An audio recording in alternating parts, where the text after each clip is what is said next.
আজ আমরা দেখব গাঁথুনিতে ইটের পরিমাণ কীভাবে নির্ণয় করতে হয়। মনে করি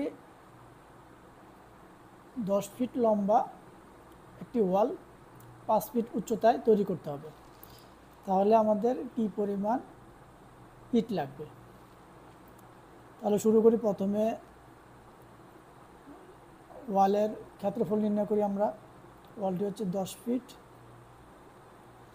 গুণন 5 ফিট, তাহলে হচ্ছে 5 10 50 স্কোয়ার ফিট। তো ওয়ালটির পরিমাণ হচ্ছে 50 স্কোয়ার ফিট।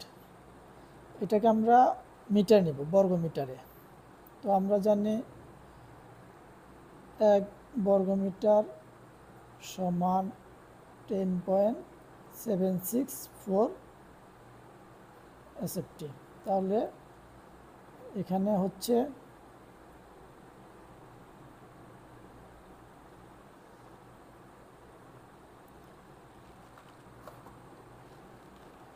4.65 square metre.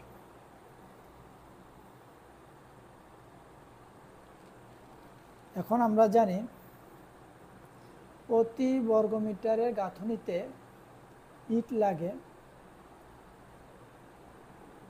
1 বর্গমিটার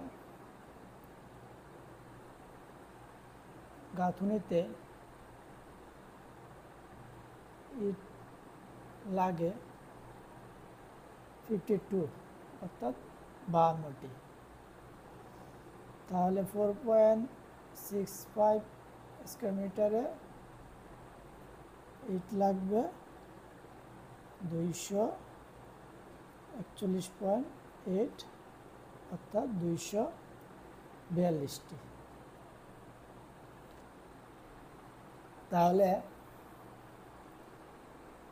এই 10 ফিট লম্বা 5 ফিট উচ্চতা একটি ওয়াল নির্মাণ করতে আমাদের ইট লাগবে 242টি। তো এখানে আসলে গাঁথুনিতে সম্পূর্ণ ইট ব্যবহার করতে হয়। তো আনলোডিং এবং লোডিংয়ে কিছু ইট ভেঙে যায়, আনা নেওয়ার সময়, রাখার সময়, আবার ব্যবহার করার সময় কিছু ছোট ছোট ইট ব্যবহার করতে হয়, কিছু ইট ভাঙতে হয়, যার কারণে 242টি ইট আনলে কিছু ইট শর্ট পড়বে। তো আরেকটা বিষয় লক্ষণীয়,